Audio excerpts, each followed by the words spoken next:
Oi, povo da deusa, bem-vindos a mais um vídeo. Meu nome é Pamela e hoje eu vou falar um pouquinho sobre magia culinária pra vocês. Então, se você tá chegando agora no canal, já se inscreve. Se você já acompanha tem um tempo, já curte o vídeo porque vai ser a coisa mais fofinha do mundo. Sou suspeita pra falar porque eu amo magia culinária, apaixonada pela cozinha. Então, vamos lá pro vídeo.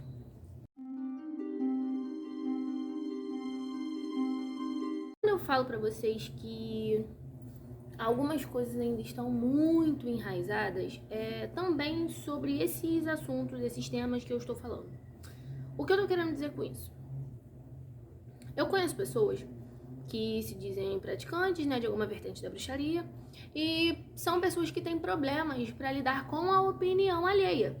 Por exemplo, na hora de receber uma visita na sua casa, a pessoa muda completamente seus hábitos culinários, a forma como faz a própria comida. Não é o meu caso.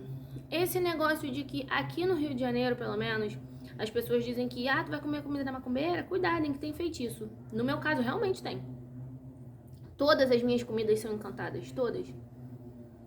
Porque se eu sei propriedades mágicas, se eu sei como que eu posso extrair ao máximo os benefícios daquele tempero, daquela erva, daquele alimento, por que eu não faria?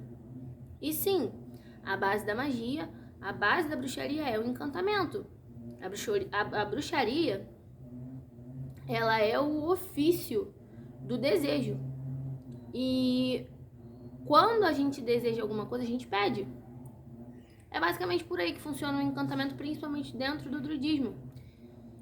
A gente vocaliza ou emana nossos pensamentos intencionando o que a gente está fazendo e pro que a gente quer. Então, um exemplo rápido. Eu literalmente acabei de apagar o fogo. Eu estava fazendo canjica e eu tenho todo um método de preparo para fazer a canjica. Tipo assim, em 30 minutos está pronto, mas é todo um método de preparo. Eu de TPM eu sou pior do que qualquer mulher grávida, então eu queria muito comer doce. Só que eu queria especificamente comer canjica. E aí ontem eu deixei a canjica de molho, porque a maioria desses grãos tem gases que podem acabar trazendo um pouco de desconforto, né, pro estômago principalmente. E eu que já tenho o estômago bom, né, só que não. Quando eu lembro, quando eu tenho tempo, eu boto de molho. Hoje, botei a canjica pra cozinhar com açúcar. Sim, gente, o doce tá ligado à alegria, à calma, à mansidão mesmo, a forma como a gente vê as coisas de uma maneira mais positiva. Então, eu sempre cozinho os grãos da canjica com um pouco de açúcar. Eu tirei a canjica, né, com a própria água, que sempre fica pouca, botei na panela, coloquei o leite, o coco, misturei. Fui pedindo para que seja um bom alimento, não só para o meu corpo, mas para o meu espírito, por ser um alimento doce. E por eu ser uma pessoa que precisa sempre estar reforçando essa questão da mansidão, da calmaria e da alegria, eu sou uma pessoa muito agitada, muito agitada. Então eu sempre tenho que estar batendo nessa tecla comigo mesma. Aí eu coloquei o leite condensado, obviamente, que eu ia colocar. E algumas pessoas usam leite de coco, né? Eu não gosto de nada com leite de coco. E eu fui colocar o cravo e a canela. Quando você estuda propriedades mágicas de ervas, você sabe pro que você está encantando. Então não adianta apenas você pedir que aquele alimento, não importa se é um arroz, se é um macarrão, qualquer coisa que você esteja fazendo, que você esteja temperando, seja um bom alimento para o seu corpo físico e para o seu corpo etéreo. Não adianta, você tem que saber pro que você vai encantar aquilo. Não adianta, por exemplo, você usar um cravo e uma canela e simplesmente jogar lá e achar que eles vão fazer tudo que eles têm para fazer por você. Eu geralmente, principalmente quando é erva seca assim e mais durinha, né, eu sempre esfrego elas nas mãos e eu falo com a erva antes de eu fazer aquilo. de botar onde eu tenho que colocar, acrescentar onde eu tenho que acrescentar. Eu peço e eu encanto a erva para que ela possa me trazer os benefícios que eu sei que ela vai me trazer. Então, a importância de estudar propriedades mágicas dos alimentos é essa. A gente tem que saber o que a gente está falando e para o que a gente está falando. Exemplo básico. Eu gosto de algumas comidas que são muito simples. Então, eu adoro refogado de cebola ou de cebola caramelizada. O que eu faço? Enquanto eu tô refogando, para colocar, por exemplo, macarrão, que eu adoro, assim, desse jeito, com cebola, eu vou encantando. A cebola demora até ficar no ponto que eu gosto, bem douradinha. Então, enquanto aquilo ali tá acontecendo, eu tô encantando, pedindo e soltando as propriedades dela, para que quando eu coloque, por exemplo, um macarrão, esteja ali todas as propriedades físicas e mágicas daquele alimento.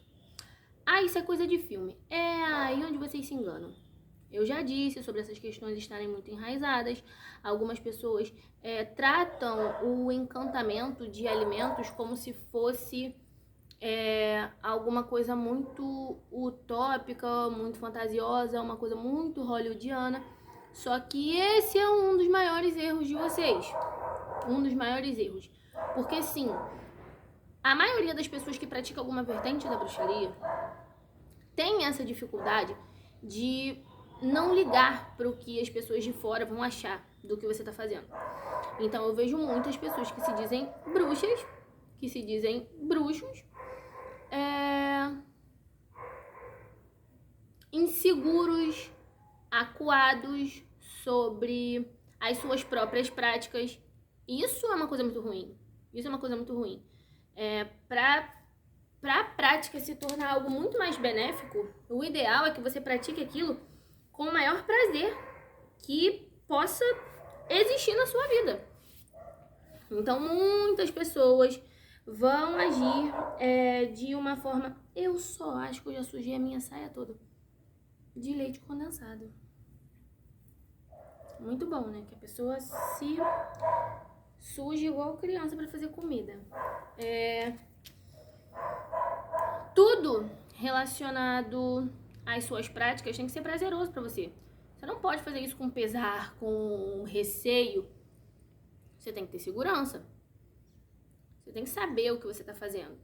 Como eu sempre falo, eu fiquei muitos anos só na teoria antes de começar a praticar qualquer coisa. Eu prefiro que seja assim.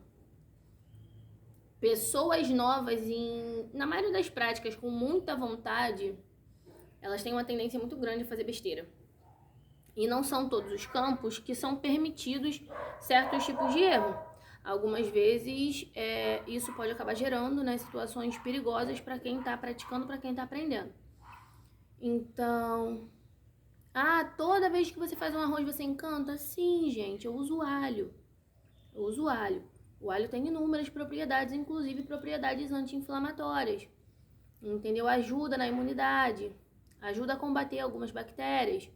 Então, sim, gente, eu sabendo para que serve o alho, eu vou encantar. Eu vou encantar o meu arroz. Eu vou colocar um coentro, uma salsa no meu feijão, eu vou encantar, eu sei para que serve. Então, sim, a alma da bruxaria está na cozinha. Não significa que você vá o tempo inteiro fazer comida mágica. Mas sim, gente, tudo que é elemento, né? Se a gente pudesse remeter a algum cômodo da casa, seria a cozinha.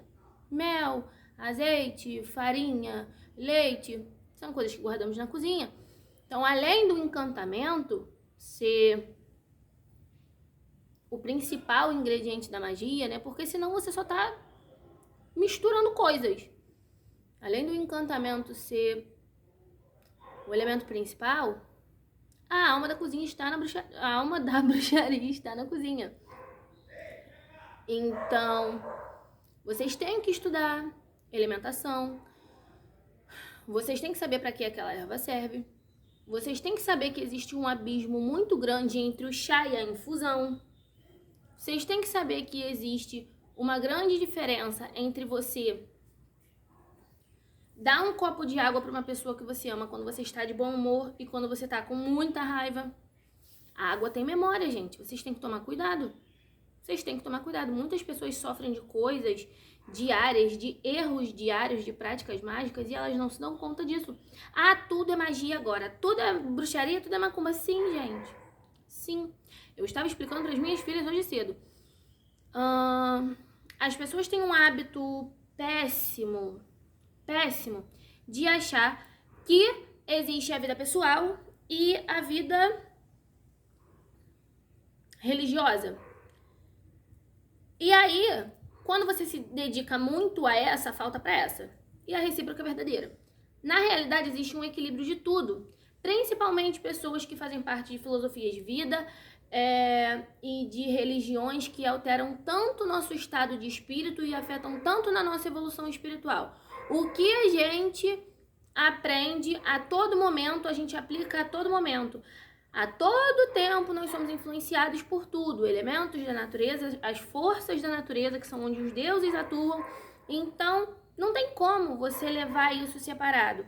Quando você tem um problema no seu trabalho ou na sua casa, você tem que pegar os ensinamentos da sua prática espiritual e aplicar naquilo ali. Então, sim, é um equilíbrio. Da mesma forma, essas questões. Eu não tiro o manto do sacerdócio. Existem duas coisas que eu nunca deixo de ser, que é mãe e sacerdotisa.